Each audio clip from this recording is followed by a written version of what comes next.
Now next disorder is ODD, oppositional defiant disorder. Oppositional defiant मतलब oppositional यानी कि आपके विरुद्ध है जो, यानी कि आपके बिल्कुल ऑपोजिट है जो। डेफिएंट उसके प्रति डिसोबे होना यानी कि उसका कहना बिल्कुल ना मानना। ठीक है, जो आपको यानी कि कुछ बता रहा है, कुछ समझा रहा है, या आपके साथ जिसका झगड़ा हो रहा है उसको बिल्कुल कुछ भी कहना ना मानना। ठीक है, ऐसे डिसऑर्डर की प्रॉब्लम होना, यानी कि किसी की बात को अनसुना कर देना बिल्कुल ही। ठीक है, it is a type of behaviour disorder. Naturally जैसे जो मैंने बात बताई है वो हमारे बिहेवियर से रिलेटेड है। ठीक है, मोस्टली डायग्नोज इन चाइल्डहुड में ये प्रॉब्लम देखिए जब बच्चे एडल्ट की एज की ओर बढ़ते हैं तब ये मोस्टली ये प्रॉब्लम आती है। चिल्ड्रन विद ODD आर इनकोऑपरेटिव, वो बिल्कुल भी कोऑपरेटिव बच्चे नहीं होते। डेफिएंट होते हैं यानी कि डिसोबेइंग वाले होते हैं, और हॉस्टाइल टू वर्ड पीयर्स यानी कि अपने दोस्तों को नुकसान पहुंचाने वाले, उनके साथ लड़ाई झगड़ा करने वाले।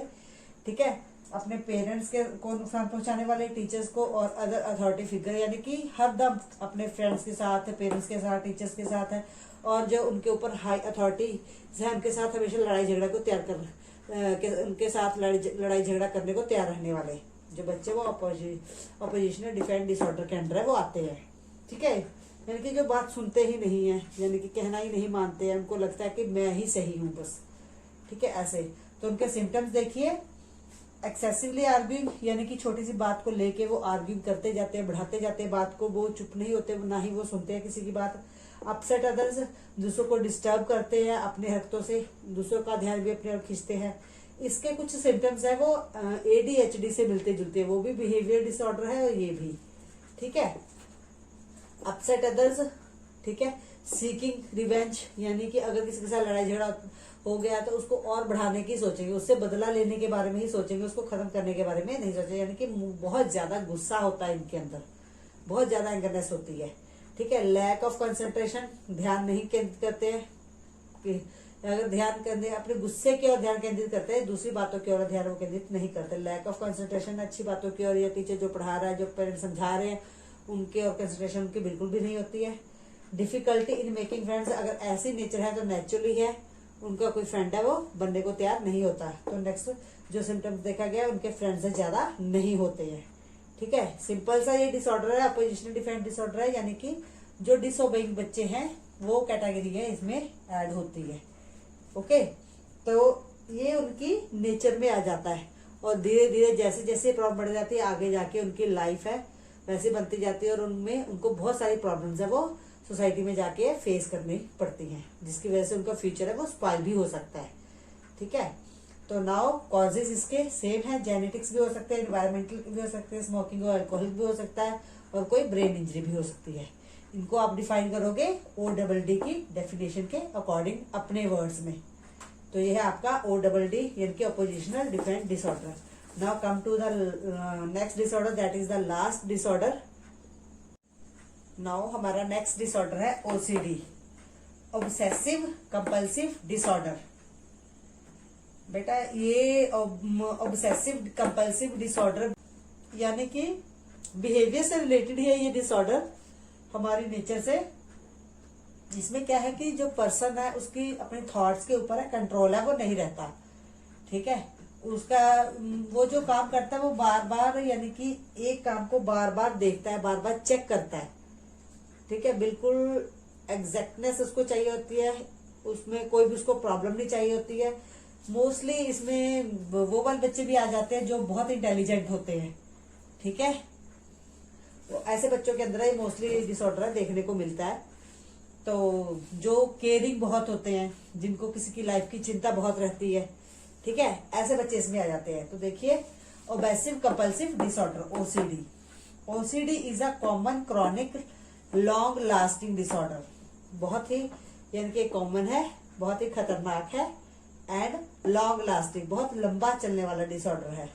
इन विच अ पर्सन हैव अनकंट्रोलेबल, जिसमें के पर्सन का कंट्रोल नहीं होता किसके ऊपर, रेपिटेटिव थॉट्स के ऊपर, जो उसके दिमाग में बार बार बातें आती हैं।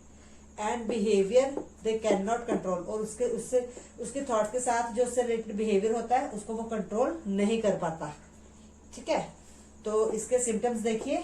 Fear of causing harm to another, यानी कि उसके मन में अगर सिम्टम्स में देखा हो तो सब जगह पे फियर फियर लिखा है, तो कहने का मतलब उसके मन में एक चिंता सी लगी रहती है, एंग्जाइटी सी बनी रहती है। कैसी चिंता? Fear of causing harm to others, किसी दूसरे को मेरी वजह से किसी दूसरे का नुकसान ना हो जाए, या उसको कुछ उसका कुछ नुकसान ना हो जाए। ठीक है। फियर ऑफ डर्ट, यानी कि उसको गंदगी की बिल्कुल अच्छी नहीं लगती। ठीक है। जर्म से उसको, तो जैसे अगर डोर की नॉब्स है उसको हाथ नहीं लगाना। ठीक है। या फिर किसी से शेक हैंड नहीं करना प्रॉपरली, ऐसे कुछ सिम्टम्स उसमें देखे जाते हैं। फियर ऑफ मेकिंग मिस्टेक्स, उसको डर लगा रहता है कि मेरे से कोई गलती ना हो जाए, मेरे से कोई गलती ना हो जाए, जो कि सोसाइटी की तरफ से या फ्रेंड्स की तरफ से वो एक्सेप्टेबल ना हो। ठीक है। एक्सेसिव डाउट्स, उसको बहुत सारे डाउट्स रहते हैं, अपने डाउट्स की क्लियरेंस में ही लगा रहता है कि ये काम ऐसे होना चाहिए था, ऐसा करना चाहिए था, ये ऐसे करता तो ये ऐसे सही था। ठीक है। यानी कि बहुत सारे यानी कि डाउट्स उसके मन में रहते हैं। नीड ऑफ एग्जैक्टनेस, हर काम उसको बिल्कुल एग्जैक्ट चाहिए, सही चाहिए। फॉर एग्जाम्पल, अगर bag preparation, school bag preparation के वो प्रॉपर पूरा सीक्वेंस में प्रॉपर नोटबुक्स के ऊपर कवर, उनके ऊपर उनको प्रॉपर सीरियल वाइज रखेगा। ठीक है। और दूसरा अपनी ड्रेसिंग सेंस, उसके शूज प्रॉपर जगह पे रहेंगे, उसकी ड्रेस है प्रॉपर जगह पे रहेगी। ठीक है। और दूसरा एक एग्जांपल और दूं आपको कि अगर वो किसी पेज पे कोई काम लिखना स्टार्ट करता है, अगर उसमें मिस्टेक हो जाए तो वो उसको पेज को फाड़ के नेक्स्ट पेज पे शुरू कर देता है, कि उसको कोई गलती मंजूर है, वो मोस्टली नहीं होती है।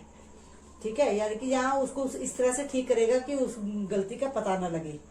ठीक है। यानी कि उसको अपने काम में एग्जैक्टनेस चाहिए होती है। तो ये कुछ ऐसे सिम्टम्स हैं, ठीक है, जो कि ओसीडी वाले पर्सन में देखे जा सकते हैं। तो कॉजेज सेम है, जेनेटिक्स हो सकते हैं, एनवायरमेंटल हो सकते हैं, स्मोकिंग एंड अल्कोहल हो सकता है, ब्रेन इंजरी भी हो सकती है। तो इन पॉइंट्स को आप एक्सप्लेन करोगे ओसीडी के हिसाब से, इसकी डेफिनेशन के हिसाब से। ठीक है। इसका मीनिंग क्या है, आपने इसको अच्छी तरह से पहचानना है, डिसऑर्डर को, उसके सिम्टम्स को 2 पॉइंट्स में एक्सप्लेन करना है। बेटा अब मैंने जितने भी डिसऑर्डर्स करवाए हैं उनको आपने लर्न करना है, उनका मीनिंग, यानी कि किस डिसऑर्डर की पहचान क्या है। फिर सिम्टम्स आपने कम से कम 3 या 4 सिम्टम आपने लिख के उनको 2 लाइंस में डिफाइन कर देना है। कॉजेज भी आपने लिख के, कोई एक ही आएगा आपको। ठीक है। और अगर दूसरा तीसरा भी आता तो सेम लिख के आपने उनकी एक्सप्लेनेशन है डिसऑर्डर के साथ है रिलेट कर देनी है। ठीक है। तो सेम एज इट इज 4 मैंने बताया, तो 3 और 4 आप इनको 2 लाइन में डिफाइन कर दीजिएगा अकॉर्डिंग टू द डिसऑर्डर। ठीक है। तो यहाँ पे आपके जो डिसऑर्डर है वो सारे कंप्लीट हो गए। टोटल 5 डिसऑर्डर्स है, उनकी फुल फॉर्म्स आपने लर्न करनी है, उनकी डेफिनेशन लर्न करनी है, उनके सिम्टम्स और उनके कॉजेज भी आपने लर्न करने हैं। ये 3 मार्क्स में या 5 मार्क्स में क्वेश्चन आपको आ सकता है। Now come to our next topic.